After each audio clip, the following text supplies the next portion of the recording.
what's happening, everybody? Welcome to the hot seat with OG Tony. I almost said the wrong show name. I'm Chris Gonzalez, joined by Tony Gonzalez, Jay McLovin, and Big Glenn. What's up, motherfuckers? What's I'm up? doing good. What's up, man? Doing great. Doing great. I got to tell you, this is top-notch shit here. You cannot find this anywhere. We literally rehearse how to do this bad, but that's okay because you know what? Yeah. It makes for good content. Let's go. Hey, it's a whole lot better. It's a whole lot better than in the car, if you know what I mean. Man, I'm telling you. I am telling you.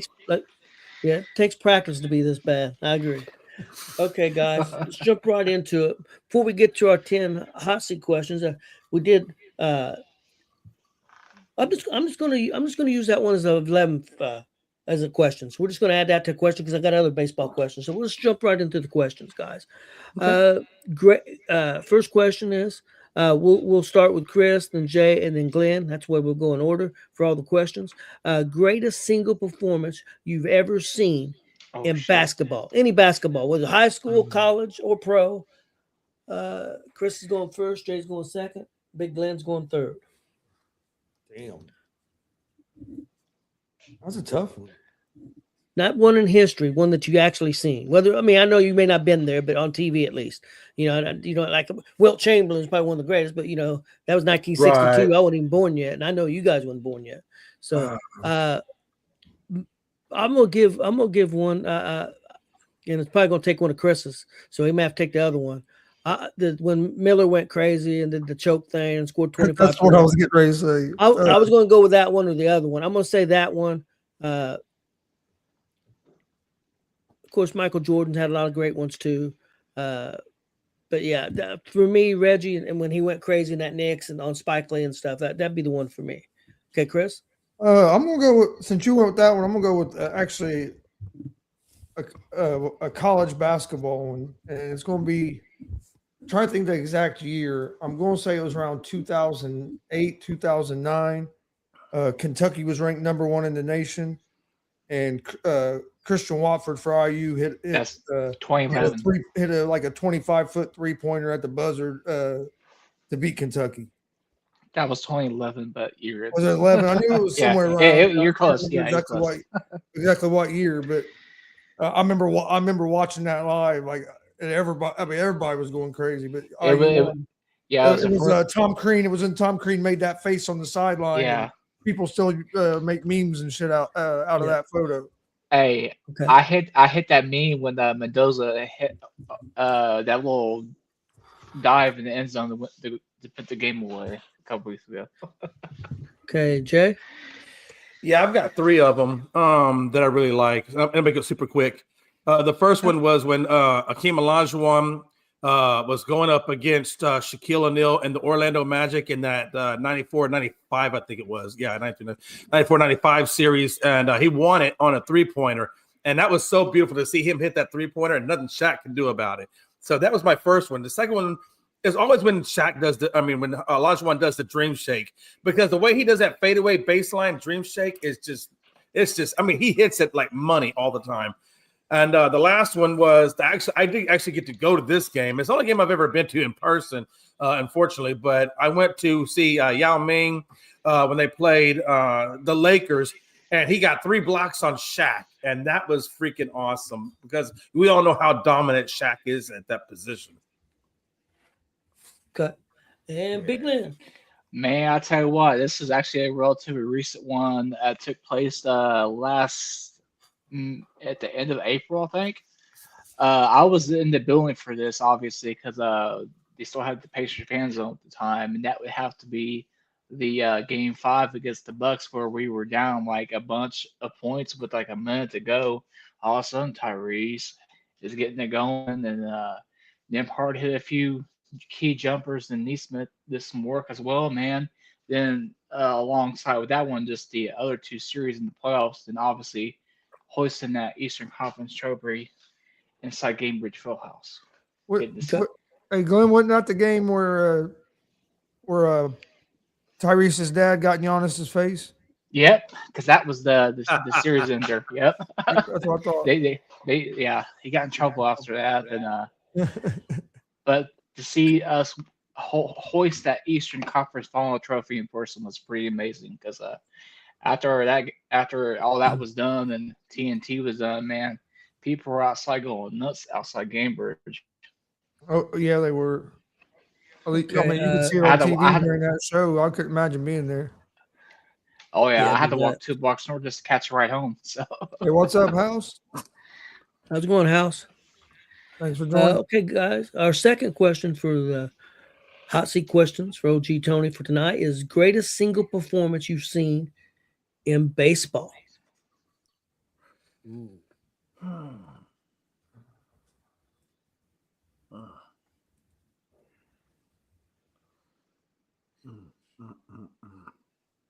Damn, that's a good one. For me, and they kind of all go together, but Reggie Jackson, Mr. October, the way he won some of those games in October, 4 home runs. that stands out to that stands out to me. Also, like some of the stuff that De La Cruz has done, catches he's made, and then like stealing base, base after base after base, still 4 bases and like 3 pitches. That would be one. I did get to see Pete Rose tie a record live. I'm gonna say those for me. Chris, what about for you?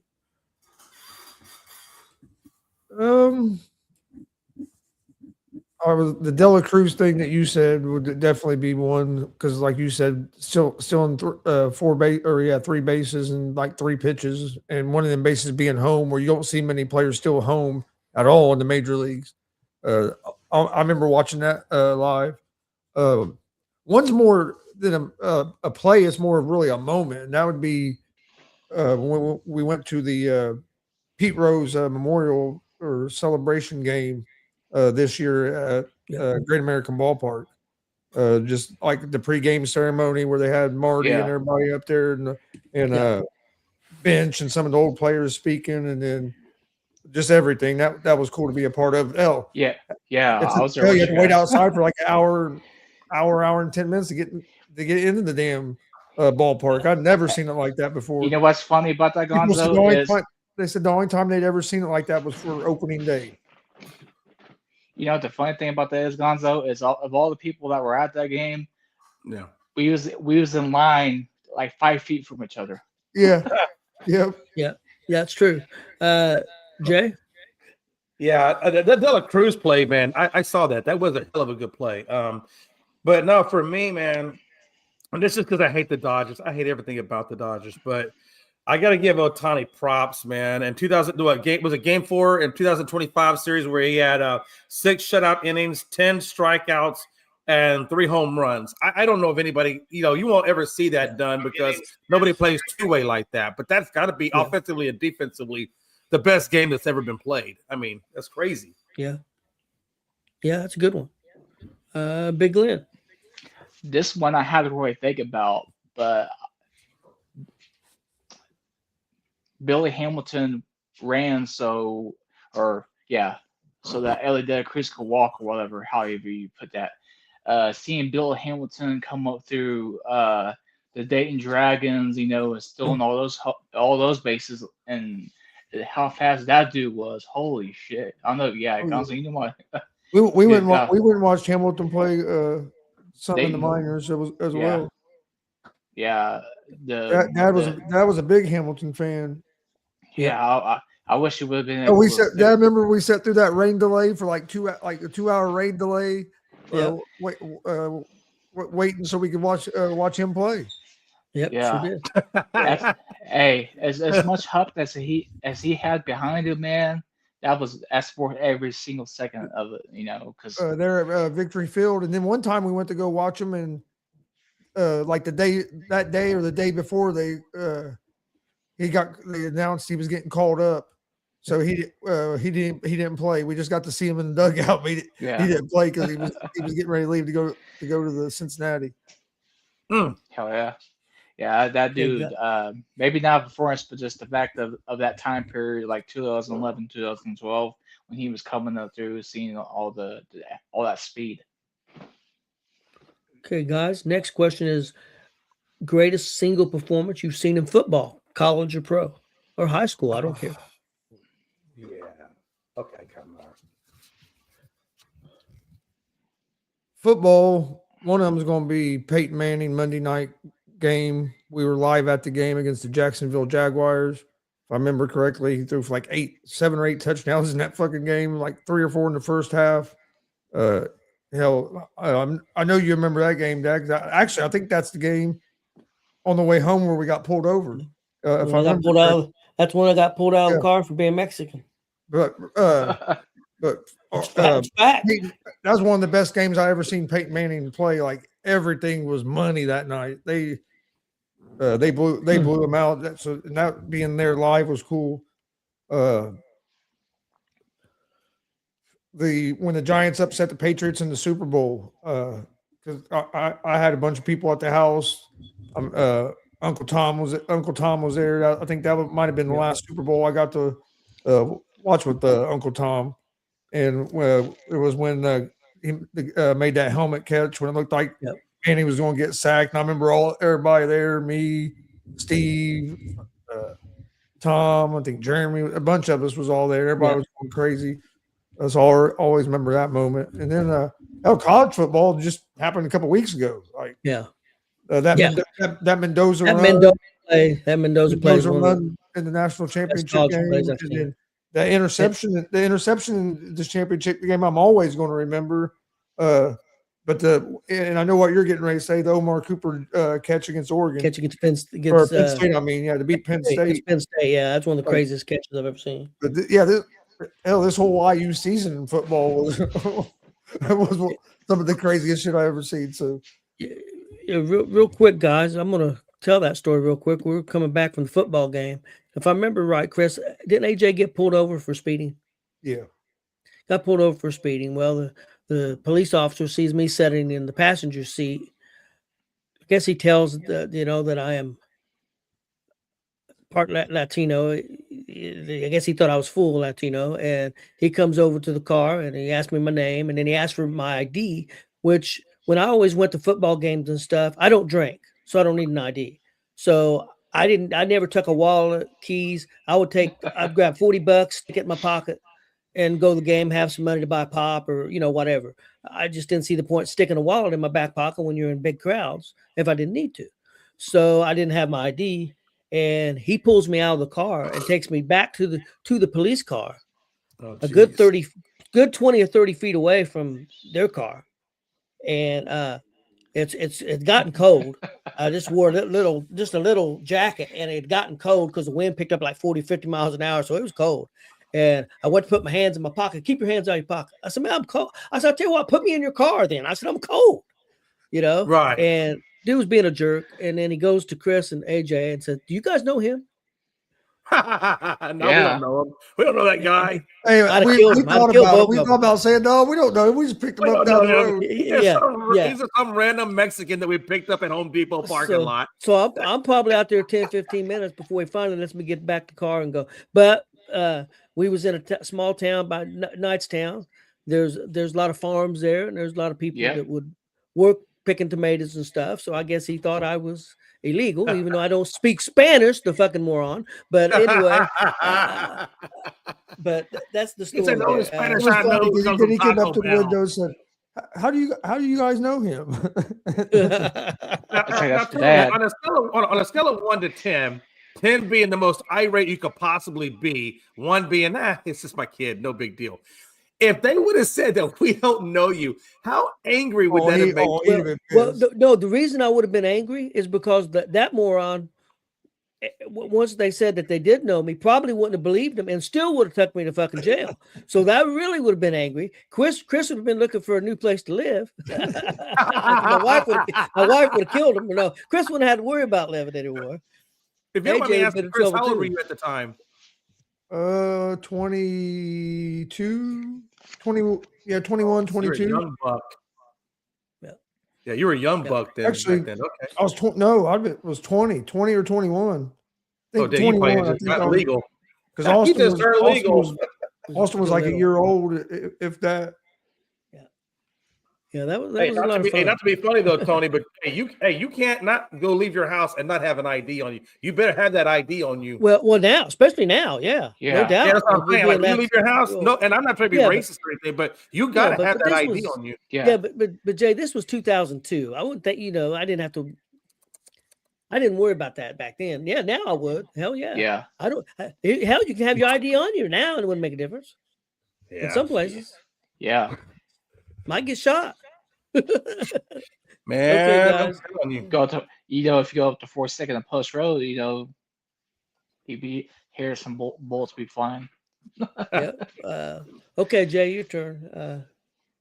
Football. Yeah, I remember watching Earl Campbell do this, and before there was a Jerome Bettis, and before there was a Travis or Henry, and then before there was all these big running backs. The original one was Earl Campbell, and that guy, I'll never forget it because it was just before my birthday in 1978. I was 6 years old, Tony, and I just started getting into football at that point. And I hadn't really made up my mind. This is almost about this, maybe right about the same time I started becoming a Cowboys fan. And I remember watching Earl Campbell, and he ran over, and I think it was the Los Angeles Rams linebacker Isaiah Robertson. And Tony, he put his helmet in that dude's chest, and then threw him back, and then stepped on top of him as he was running over. He legitimately ran over, and then he ran for 19 yards. And that was a famous play where, Earl always had a tearaway jersey. So by the time that play was over with, his jersey was just about off of him, and all he had on was shoulder pads. Yep. That was crazy. That was crazy. That was violent as hell, man.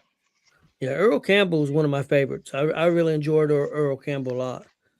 Tyler Rose. Big Glenn. Yeah, obviously the comeback against the Patriots in 2016, the title game at the RCA Dome is one, and the other one for me would be the Andrew Superman Luck comeback against the Chiefs in 2015. Yeah. Okay, guys. Question number 4: favorite songs that you have seen performed live. You can have more than one. Chris, what about you? Favorite songs you've seen performed live? Well, one is going to be Black Hole Sun performed by Peter Frampton live in Indianapolis, Indiana. It's the best version of Black Hole Sun I've ever heard. It was awesome. I actually a lot of times still listen to that. You can find it online, but it's you can find a version of it online. But to get to hear it live there at a Rib Fest in Indianapolis, that'd be one. Was that the same year you seen the guy that we saw at the Jim Marcy there? Forget his name. No, this years ago. No, this was you're talking about Kenny Wayne Shepherd. Yeah. No, we saw Shepherd a couple years before that. A few years before that too. But it was at the same Rib Festival. Just actually the Rib Festival had moved from the Murat over to the White River Park or whatever. Yeah. Then of course John Mellencamp, Crumbling Down, because that was always one of my favorite songs. So getting to see getting to hear him do that song would have to be up there. Man, I've seen a lot of bands. Tom Petty, getting to see Tom Petty live, doing the Wildflower CD. That was cool, especially because that was one of my grandma's favorite CDs. So getting to go watch him do that live was pretty cool. Yeah. It was one of my favorite CDs as well. But grandma stole my CD. I had to go get a new one. She loved that CD. You could hear you could hear 3 blocks down the road. You could hear her jamming the Tom Petty while she was doing dishes and cleaning stuff. Yep, you could. That's true. For me, real quick, I'll go. One more. You have one more. Go ahead. AC/DC. For those about to rock. I was going to say that. Live at Conseco Fieldhouse. That was what it was called at the time. Could you be any more commercial driven?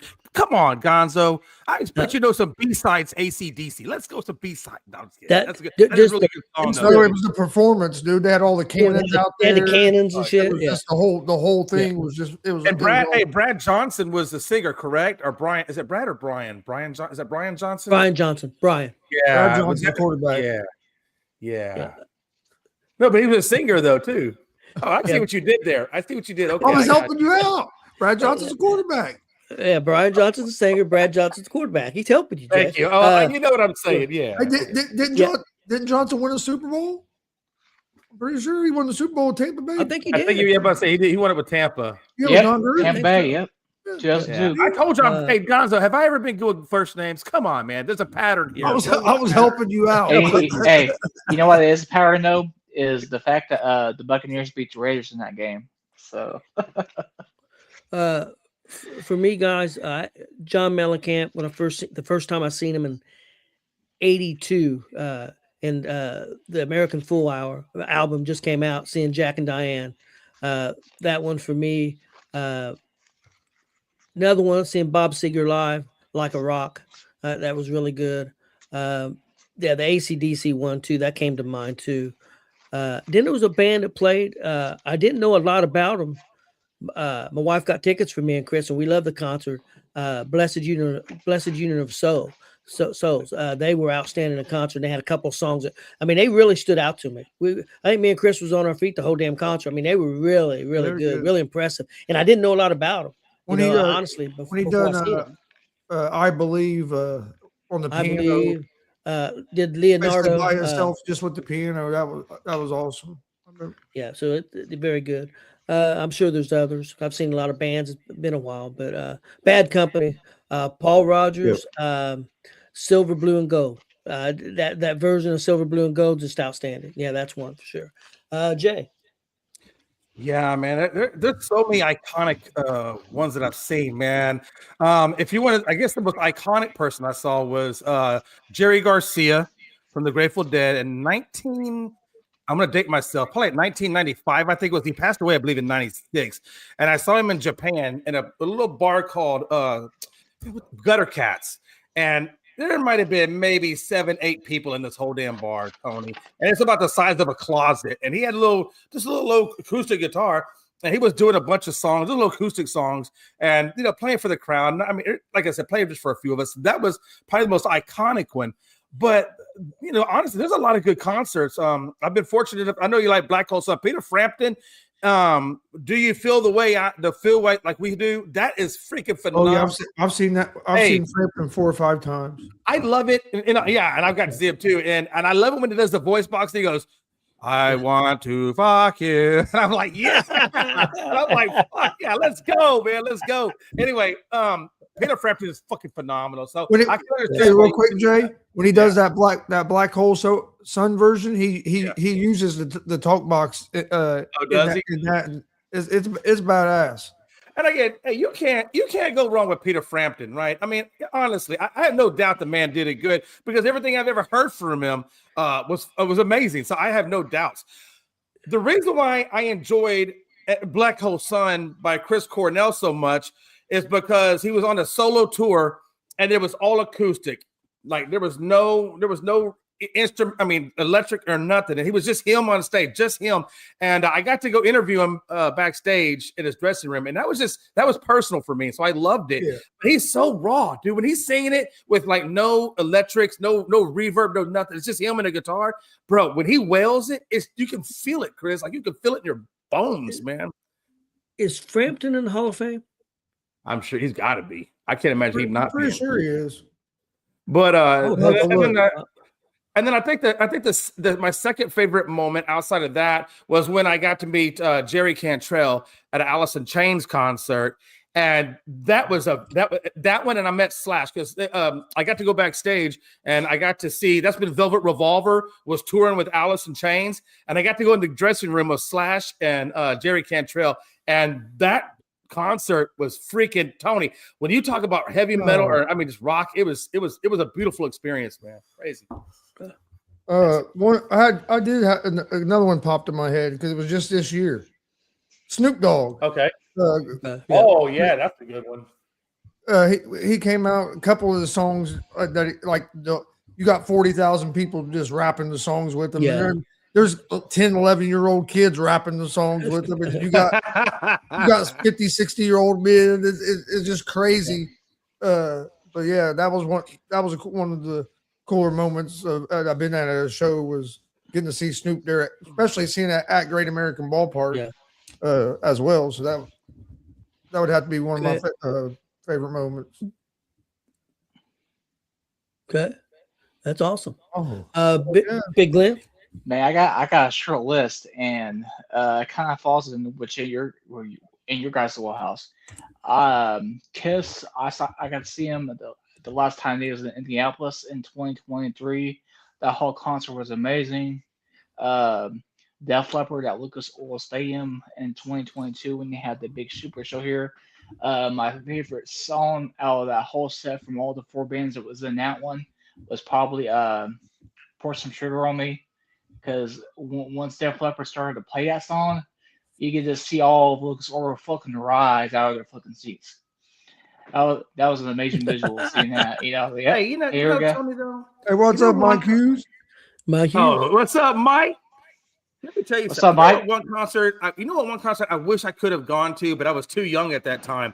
I would have loved to have been at Live Aid and watched Freddie Mercury and Queen. I mean, I would have done anything to see that performance. It was so one that just iconic. popped in my head. Marilyn Manson. Oh, you saw Marilyn? At Pierre's in Fort Wayne. This is a small venue. I bet you there was. I would say maybe 300-400. It probably holds 300-400 people, something like that. Right. Maybe a little bit more, not much, but yeah. And getting to see that show and that like an intimate, not in a real big arena, yeah, it was pretty cool. I do have one more before we go to the next question. That would be Fort Wayne obviously Rob Zombie. That dude's the fucking man. Yeah, Rob Zombie. I've seen Rob Zombie too. Well, that dude, everything he puts on is theatrical. I mean, he's good. It's some good shit, pal. Yeah. I saw him and Alice Cooper together. Alice Cooper was real good. Actually, I just remembered this. I barely remember. I remember, but I don't. I really don't remember. I barely remember the music part of it because I was probably 4 or 5 years old, and my parents went to a place called Mockingbird Hill. It was somewhere in Indiana, and it was like a country festival concert, and Johnny Cash. Oh hell yeah! And showed up an hour and a half late, and coming out of a taxi cab drunk, and got up on stage and performed. I remember him showing up. I remember a little bit of the music. I don't remember a lot of the music part. I'm not gonna lie, but because I was very small. I mean, I'm gonna say at the oldest I was 5. Well, I was always. Really it's not like you're tall now, Tony. I mean, how much smaller? Were you like a miniature version? Were you like 2 feet? Put this way, Jay. 8th grade, I weighed 58 pounds. So imagine what I weighed when I was 5. So I probably about 25. That's a skeleton, Tony. I was probably about 25, 30 pounds when I was 5 years old. At that. Real quick, and this goes to Gonzo. I know how much you love Foo Fighters. I used to go to this venue all the time up in Wisconsin. It was called Summerfest, and I remember when Dave Grohl came out with the very first album, the one that has the Foo Fighter gun on it, you know what I'm talking about? Has This Is a Call and all that stuff. Monkey Wrench was a later album, but you know what I'm saying. And I got to see Dave Grohl on a side stage, Tony, a side stage, and maybe there was probably 300 people at best, about 300 people.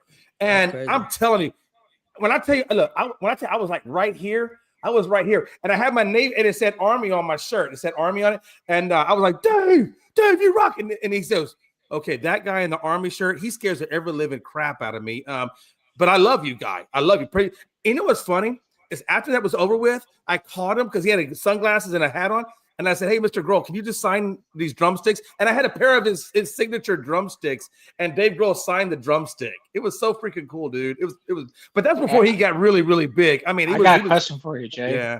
Yeah. With Dave Grohl being on the side stage, who the hell was on the main stage? Oh man, you know what? Hey, that's been so. I think Collective Soul, I think at that time was really big. Shine, I think their song Shine had just came out, so they had a really big influence. Yeah. But I don't really remember much on the main stage. I just knew that Dave Grohl was playing, and I love Dave Grohl, and I was like, man, I'm gonna do everything I can to go to that man's concert. Billy Buzz mentioned Phil Collins. I got to see Genesis live, and wow. I seen Phil Phil. Collins. I got to see Phil Collins do in the air tonight live. So that's another one I just That'd been remember. cool. Hey, Yeah, that was cool. hasn't Phil Collins, hasn't he filled in on drums though for other big bands? Yeah, he was with Led Zeppelin. That's what I was thinking. I was going to ask you, wasn't he on with Led Zeppelin? Yeah, Yeah. look, Billy Yeah. saw him live with Led Zeppelin. Yep. Man, let me tell you something. That's one band. If you had the privilege to see the Doors or Led Zeppelin or anything like that, man, that's or Kurt Cobain with Nirvana. Those are like iconic performances, that you'll never get to see again. It's crazy. Okay, Well, guys. Next question. good for you, man. That's awesome. Yeah. Next question. Favorite comedian you've seen live? Oh man. And if you haven't seen any comedians, that's have. fine. I think most of us have. Yeah. For me, Chris is going to take one of mine, so I'm just let him use it. The guy I can't even remember. This has been many years ago, probably 86, 87, 88. We went to the comedy club here in Indianapolis. Dude was real big. I don't think he does comedy anymore. I forget his name, but he went by the Prince of Darkness. And Oh, that's weird. That's crazy. he was one funny son of a bitch. I tell you what, I seen him a couple of times, and he really stands out to me. Chris will say the other one. I wish I could have said I seen Richard Pryor live because he was my favorite. I'd never seen him live. But I seen there at one point. I went to a lot of comedy clubs. There was a guy named Mike Robinson. I seen a lot in India. Black gentleman. He was really good. But yeah, the one that stands out to me was the Prince of Darkness. Chris. Dave Chappelle.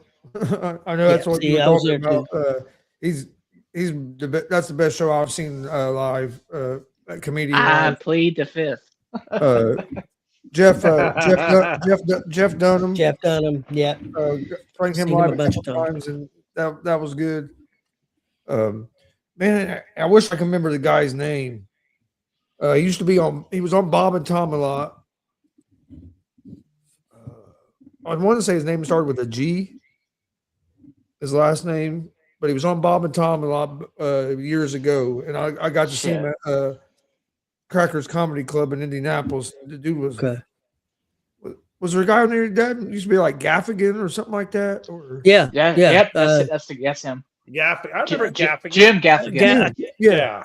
Yep. Yeah, he's good. I got to see him live at Crackers Comedy Club in Indianapolis, and that shit was hilarious. But Dave Chappelle is my favorite I've seen live. Yeah, I was hurting when we left Emmons Auditorium that night at Ball State after Chappelle. And some of it is because he called out the two boys that was with us, told me they didn't have no hair, didn't even have hair on their balls yet. Asked them why they were at the show.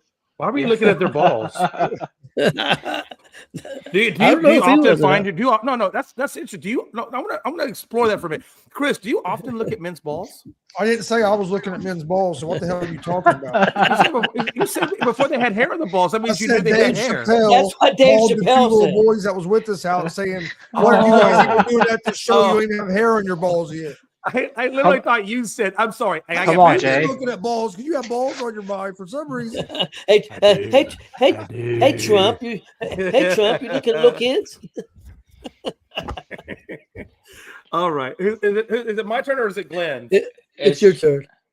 I was trying to find the picture, and I know I've got it somewhere. I just can't find it right now. But I got to go see Ralphie May in Houston because he's from Houston, right?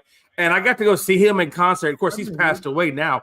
But man, that guy is fucking hilarious. Oh yeah, he is. Yeah, so I can see Ralphie May is only the one I've really ever seen. Okay, all I would right. love to go see Adam. I'd love to go see Adam Sandler. Oh, Yeah. me too. Yeah, me too. I would like to go see Joe Coy. Honestly, Joe Coy is Joe hilarious. Coy's good, and I like that Michael Blonstein or whatever his name is. Well, what do you think about Matt Rife? What's your opinion of him? He's okay, but I like that Blonstein Blonstein a lot better. Yeah.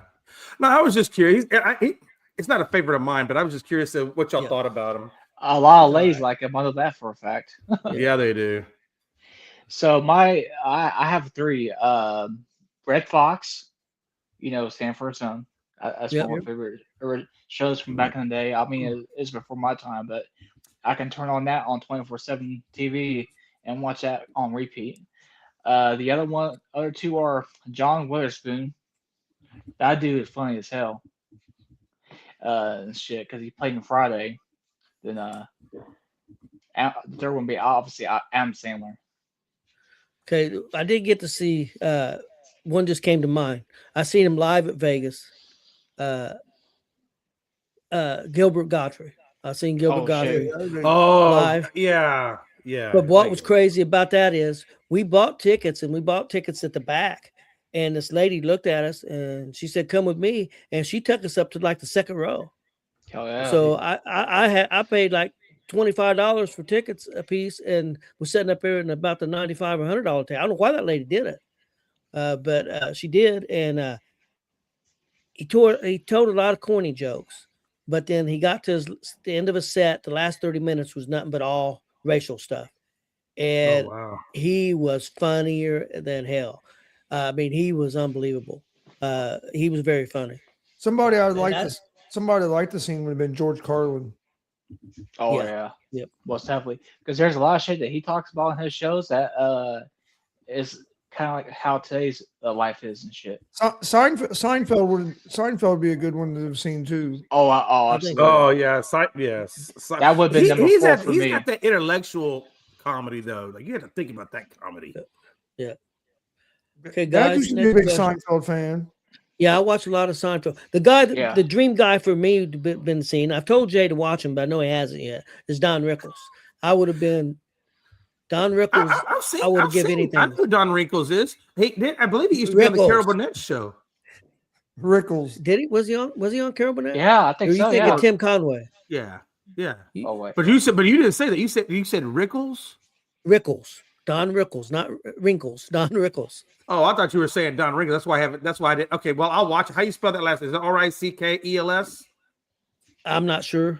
I'll find it. But okay, I'll figure it out. Yeah. He was a roast master. Fantastic. Yeah, you need to check him out, Jay. If you get offended easy, you don't want to watch Don Rickles. Yeah. That's up Jay's alley then. Yeah. Yeah. I would tell a couple of jokes. That's mildly. I could tell a couple man. of jokes, but I'm afraid we might get canceled, so I better Yeah. not. Worst thing you've ever ate. Worst thing you've ever eaten. Damn. Yeah. Damn. Oh no, I already know what it is. Damn. Yeah, that's Guys, horrible.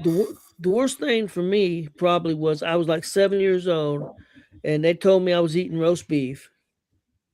And then after I ate a ton of it, they told me it was cow's tongue, and they showed me a raw cow's tongue, and then I threw up violently. Oh my god. After they showed me that, so I still remember that. I got sick and sick and sick. I was like 7 years old. I still remember that. That's probably the worst thing for me. No, I ate some pickles pig feet. Dude brought in some pickles pig feet. And I always eat pickle sausage and stuff. So I'm sitting there and I'm gnawing on this pickles pig feet. And I look down and I see these hairs on this fucking foot. And I about come unglued. Yeah. I about come fucking unglued. Seeing these hairs. Yeah. That was the worst thing. I come unglued. Wow. Why would you leave hairs on a damn foot and expect me to eat it? Why would you eat fucking pickled pig's feet? I'm about to say, Tony, come on, man. What are you doing? Your grandma used to eat them all the time. That don't surprise me. Grandma was a hillbilly. Hey, listen, you might as well just go eat some damn chitlins while you're at it. Hey, no I've wonder never why liked chitlins.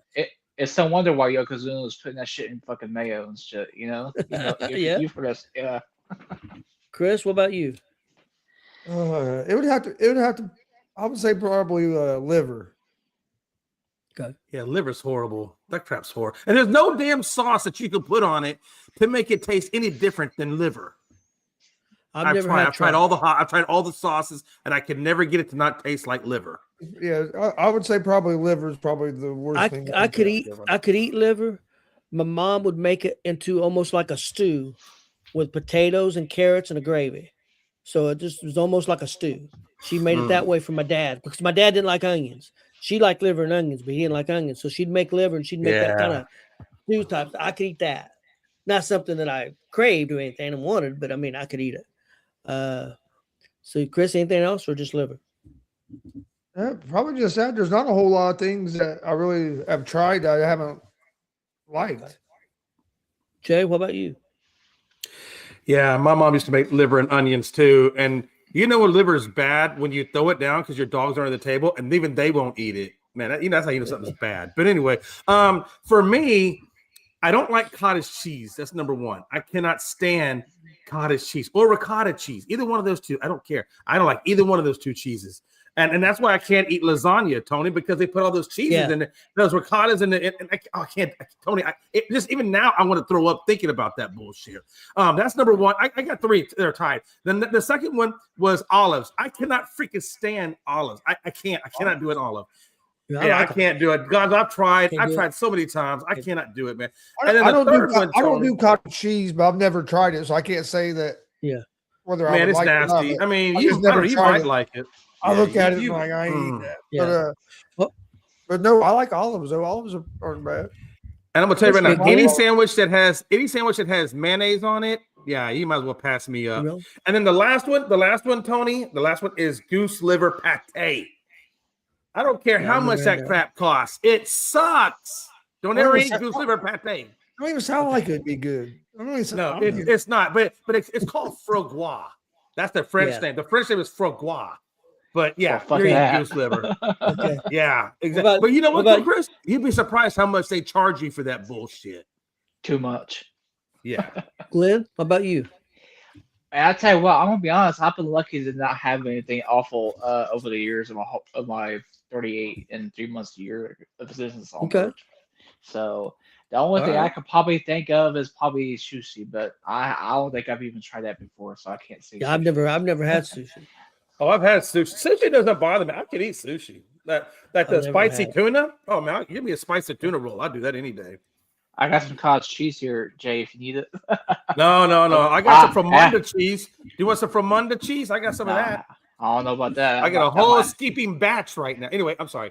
Tony, please. Okay, guys, let's go to the next one. Most disappointing band that you've ever seen live.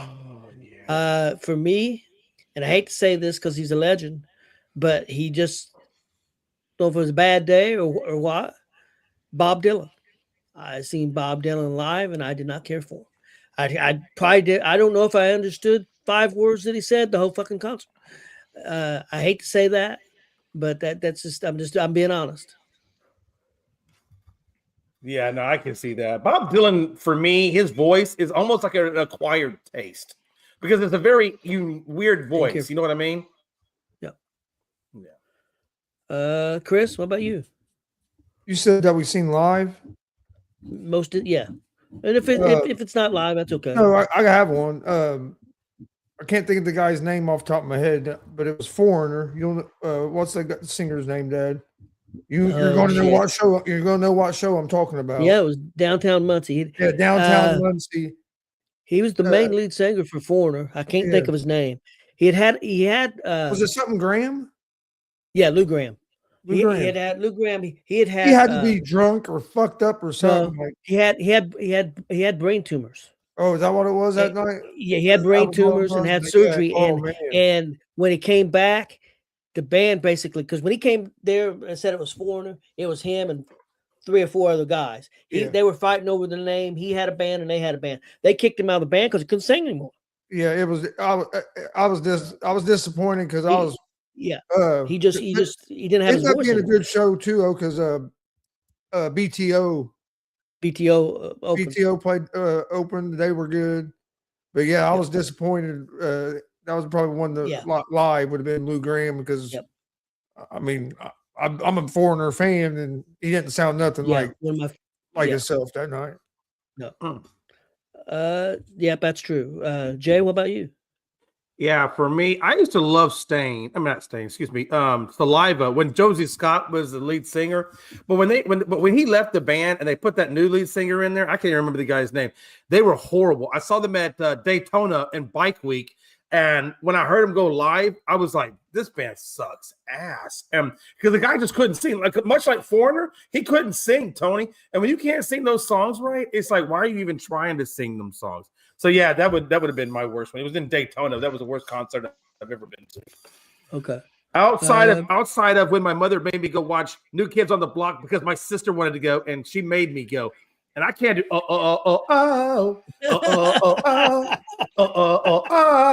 the right stuff. No, it was the wrong stuff, Tony, and I had to listen to that crap. Well, that's. I'll probably never get that out of my fucking head again after seeing you do that. Yeah, that's going. I'm gonna have fucking nightmares, Jay. Thanks. Yeah, you're gonna be waking up at 3 in the morning, Tony, and waking up with these sweat. Yeah. Maybe next time you decide to go dance, Yeah. turn your camera off. Yeah, no shit. Oh, well, fuck you too. What about you, Big Lynn?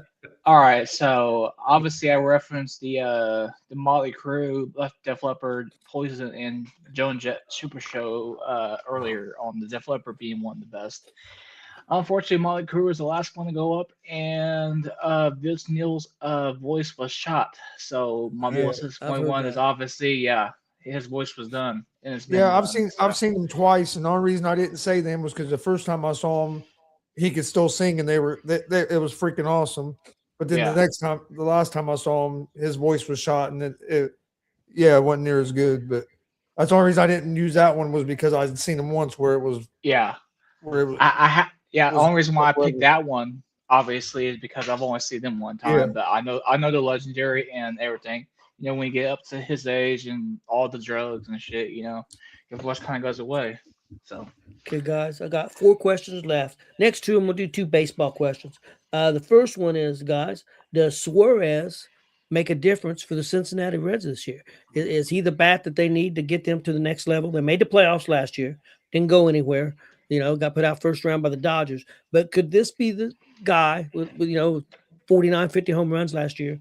Could he take him to the next level? And I'm not even say the World Series, but maybe win a playoff series or maybe win the division and maybe get a better series matchup than not have to play the Dodgers first round. Chris, what about you? Yes, I think he's going to help the Reds. I think the additions of him and some of the other guys that they brought in ain't as big of names. I think that we have a better roster this year than we did last year. We're healthier as well going into it right now. I know it's still. Well, actually, we only got a few weeks before spring training. So, no, you're adding a guy. We needed a power bat. We're adding a guy. He's basically a right-handed Kyle Schwarber for a lot cheaper. You look at his numbers. You look at Schwarber's numbers. They're pretty similar last year, and you're getting him for a hell of a lot cheaper than what Schwarber would have been. And a lot of people was hoping Schwarber would have came, which Schwarber would have been awesome to have. But I think getting Suarez, and then I think, and you also have Sal, the rookie from last year that came up toward the end. That's a power bat. So now we're going from a team that really didn't have a power bat last year to could be a team that has two big power bats in the lineup. So I think it was a good move for the Reds, especially on you had to pay $15 million. And you have an option. I think it's a great deal. You have an option for next season as well. So I like the move. I think it was a good deal. Jay, what do you think? Yeah, didn't he? Hey, this is his second stint with you guys, isn't it? Didn't he? He was. Yes. If you can get the 2018. If you get the 2018 offensive 283 batting average Suarez, then yes, I think he can help you. But if you get last year's Suarez, where he batted 189, then it's going to be a long climb. And so it just depends on what version of Suarez you get. If you can even get the Arizona version of Suarez, where I think he batted like 256, that might not be bad. Well, yeah. I know he batted 189 at the end with Seattle. Yeah. But I think for the whole year he's about 215. Something like that for the whole year. But think about that. I mean, like 250. The average is in baseball. The average is 245. So if you guys were if the average 245, that means he's way below average. Yeah, you can live with a guy out a lot. You can live with a guy being below average if he's hitting 49 home runs, though. Yeah. If he gets 100 RBI, that's the ride or die, right? I mean, you're right, Gonzo. If you can afford to take that, then yeah. Well, it's the same thing was the thing is, he's going to be mostly a DH for us. Yeah, he's not going to play. He's not going to play a whole lot of third base because we have Hayes. We got to go and glove third baseman. So he's going to be mostly a DH So Right. Maybe a yeah, little, and when I think last year too he had some injuries. I think he'll hit the ball a little bit better as well. He was real good. He was good last time he was with the Reds, and he left the Reds for more money. But Right. Reds is a home for 15 million, Reds, I think it's a Good deal. calculated risk. yeah. You're And not plus, overpaying for a guy, and if the production works out like you think it could, you got him on a good deal. So I think it's a calculated risk. It's not a real big risk because you're Yeah, not I agree. sinking $100 million into the guy. Yeah. Right. And for in the Reds ballpark for a real power hitter, that's a good ballpark. For we don't have a lot of real power hitters. Suarez, I mean, he should have a good shot to be able to hit 50 or more home runs there. He really should. Big Glenn, what do you think? Well, when I saw the news, I loved it a lot. I know Frankie and Jay was kind of like, well, yeah, he's a defensive liability, but he's going to be DHing for us, and I think it's going to be good just based on the simple fact. A lot of our games last year, we would lose those games, 2-1 or 1-0 because we couldn't get anybody to home plate. Like the Pete Rose game that we all went to, Chicago against the White Sox, man. We couldn't get enough people through home plate to keep up, So Had having that bases loaded 3 times and didn't score no runs. thing is jack shit. So yeah, having that bat is going to be he's not a great defensive player for sure. Yeah, but they're not bringing him in. They're not bringing him in for his defense though. Yeah. I was about to say that if you're putting him at DH, you're bringing him in, like you said, to be a power hitter. And we'll see what he does. Yep. Next up, guys. Valdez signed with out of nowhere. He wasn't supposed to even talking to the Tigers. Valdez won, and out of nowhere, that's where he landed for at least a couple years. Chris, what do you think about that? That's a nice 1-2 punch with their pitching now with Detroit. Yeah. What do you think? Does that make a difference? Oh, I think it's going to make a big difference. You're taking a team that for most of the year last year looked like the best team in baseball, and then fell off toward the end. So a little bit now they basically got 2 aces in their rotation. Yeah, I think it's a great move by Detroit. You strengthen up your starting pitching, and like I said, most of the season last year, like they were the best team in baseball, and then they had some injuries, and then they just kind of fell off toward the end. But if I remember right, they made the playoffs, didn't they? Yes, they was in the playoffs. Still made the playoffs, just fell off from the division and stuff. But yeah, I think it's a real good move. Like you're adding a good pitcher with already having the 2-time Cy Young Skubal. So I get, yeah, I like it. Do you think that makes them the favorite in the American League? I think it could, especially going in preseason. Yep. Just because what they looked like most of the year last year, then adding. Jay, what do you think? Yeah, with Fromber, it's going to be a good pickup for them. I mean, they'll put him behind. I'm sure Skubal will lead it off. They probably have Valdez behind him, things like that. I mean, he's going to help the Dodgers out, and AJ Hinch knows him really, really well. So he's going to fit in there under that system with no problem. And I hope he can get back to his old form because honestly, last year he wasn't really that good. I mean, he was okay, but he wasn't like elite or great. He had like a 3.66 ERA.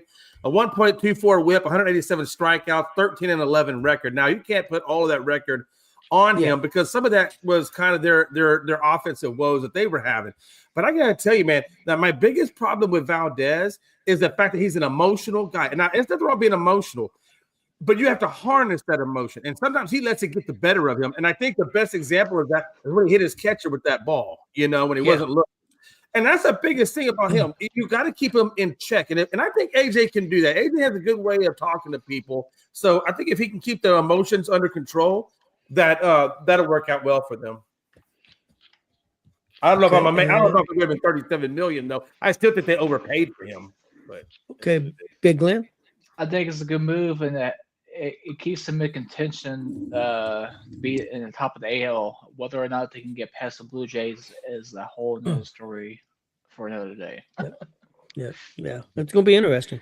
They were a good team last year, and that should help them on paper for sure. So we'll see if it pans out.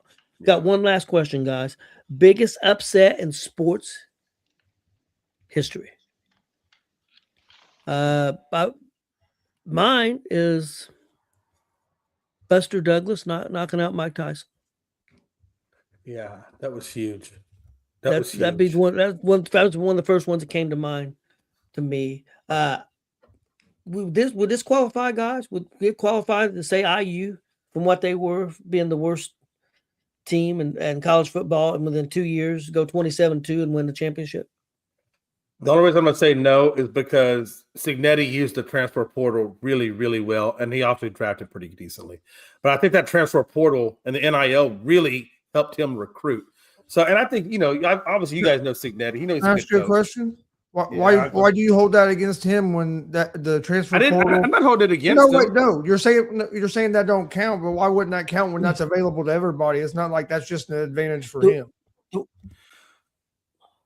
I guess what I'm saying is, if he didn't have as many, I understand what you're saying, because he did get a lot of three-star players. If you really go by the star system, so he did develop. I mean, it's a good comeback in terms of progression from last year to this year. I mean, I guess you could say Vrabel. If we're going to say that, you might as well put Vrabel in there because he dumped them from last place to the Super Bowl. I mean, if they win it, that's got to be the biggest comeback ever. But I do see what you're saying, Gonzo. So. And that was a hell of a good season that they came back from. Yeah, I don't know if I count it as the biggest upset. I was just saying though that wouldn't I was just saying what you were saying wouldn't like it was an advantage that he had to nobody else. Right. Everybody has that portal and you're right. You're not wrong. For me, I'm gonna say Miracle on Ice. The U.S. hockey team beating Russia. To me, that has to still be the biggest upset for like one game. Would have to be the Miracle on Ice. But I do think, but that is, to your point, if you're going to go about IU, the angle I would go with is the national championship game. That's one of the biggest upsets. I know IU was a favorite in that game, so people are going to say it's not an upset. Miami had 50 4- and 5-star players on their roster. IU had 7 4-stars on their roster. So if you go by their rosters, that would be one of the biggest upsets ever. I think if you go by the talent disparity in the rosters by ratings, because we know the talent disparity wasn't that big. If you go by ratings, that would be one of the bigger upsets because of the numbers. The only reason I was saying upset and I was using 2 years is because IU 2 years ago was finished. They was picked to finish last in the league. Yep. They picked, I don't know if it's last. They picked to be the 15th in the league, and they only lost 2 games that year, and then the following year they won it all. I think that's pretty. Maybe it's just a great story more than an upset. In my eyes, I think it's the best turnaround in sports history. I think it's the best turnaround, coaching job, turnaround, whatever you want to call it. Yeah, turnaround, taking a team from the losingest program in history to national champions in 2 seasons. Like that's and only lose 2 games in that whole span, and both them being to the 2 teams that played for the national championship that year. Yeah, right. Yeah. So like I say it's the best turnaround in the at least I've ever seen. Yeah, the 2 that come to my mind, obviously the most recent one to me was in the NFL anyway, was the Brady-led Patriots over the Atlanta Falcons. I thought that was a hell of a comeback for them. But the one that I saw the biggest comeback I've ever seen was when Warren Moon-led Houston Oilers took on the Denver Broncos, and John Elway single-handedly put them back in that game. And the crazy thing about it was, Chris, they had 32-point lead, and they had 9 Pro Bowlers on defense. So 9 out of the 11 were Pro Bowlers. And by the way, that's when Pro Bowl used to mean something, not like the watered-down version now. I mean, you have 9 Pro Bowlers, and you got Warren Moon as your quarterback. I mean, what are they doing? And they just couldn't get it done, man. And they did that twice, Tony. They gave up those big leads twice. I think they were both against the Broncos. I swear to God, I still think that game was fixed, but I can't prove it. And I have one more real quick. The other biggest upset besides Miracle on Ice to me would be I mentioned it earlier, New York Giants beating the undefeated New England Patriots in the Super Bowl, keeping them from completing the undefeated season and the Super Bowl championship. That has to be up there with one of the biggest. Yeah, that's biggest upset. Billy Buzz. That's a good one. I remember watching that fight in '78. Oh yeah, live. Spinks over Ali. Yeah. Yep, that was a big upset odds wise. Man, I don't know if that was bigger than Douglas and Tyson, but it was probably close. It may have been bigger. The odds. Hey, let me ask you this: what do y'all rank George Foreman's title that he won, heavyweight title that he won at the age of 60? Where would you, I mean and he came off the couch to do that. True. The boxing was pretty down at that time. Still pretty big. Pretty big. I'm not taking anything away from it, other than the talent wasn't that great at the time. That would be my only thing. Big Glenn, what about for you? Yes, I'm gonna go look on this one, but it ain't IU. And Gonzo probably knows where I'm going with this, and this is relatively recent. The Peacocks beating Purdue in the NCAA tournament a couple years ago. Oh, 16th seed. Yeah, Beat the number 1 seed. I think was that the only time, or has it been twice now? I think it was the second time. I think it was the second time. Okay. Yeah, because the first time was UMBC Golden Retrievers beating the Virginia Cavaliers. So. Who the hell names their team the Golden Retrievers?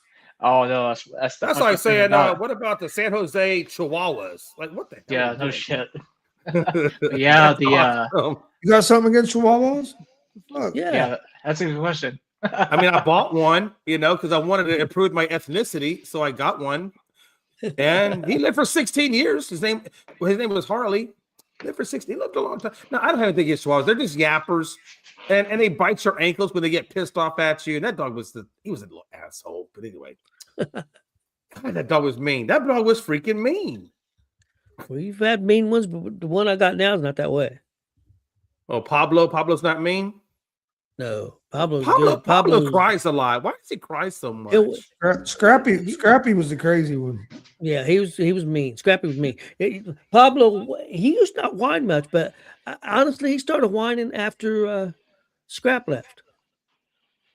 Oh, so maybe he's missing Scrap. Maybe that's when he started to become kind of a baby. He's kind of a baby now. Scrappy was mean to people if he didn't know you. If he knew you, you were cool. Yeah. But if he didn't know you, oh yeah, especially adults. Now kids, he was great with kids. No, he loved any kids. But adults, if he didn't know an adult, oh yeah.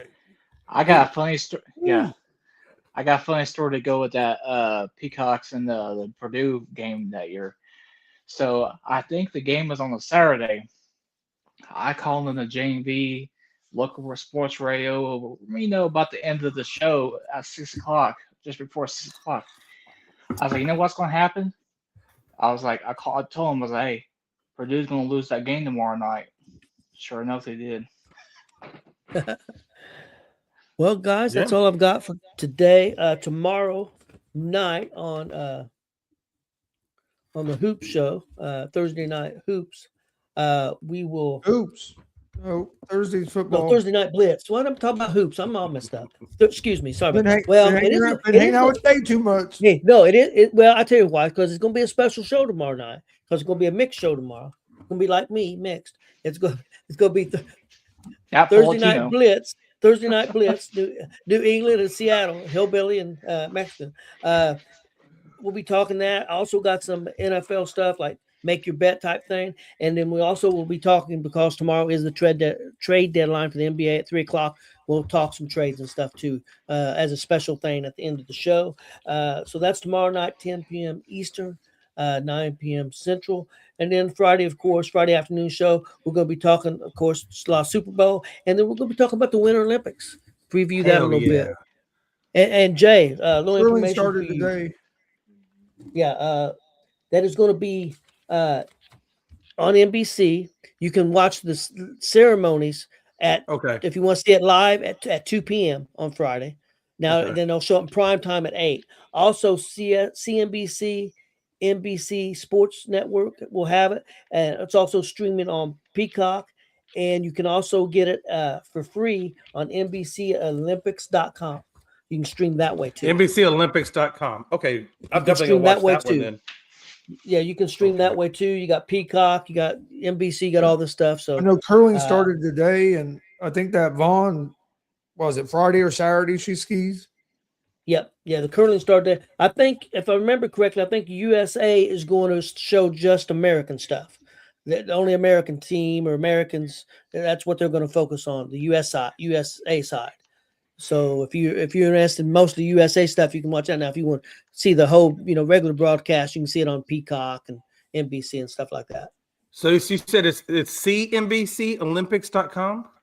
No, Okay, just Olympics.com. let me give it to NBC Okay. Network, USA Network.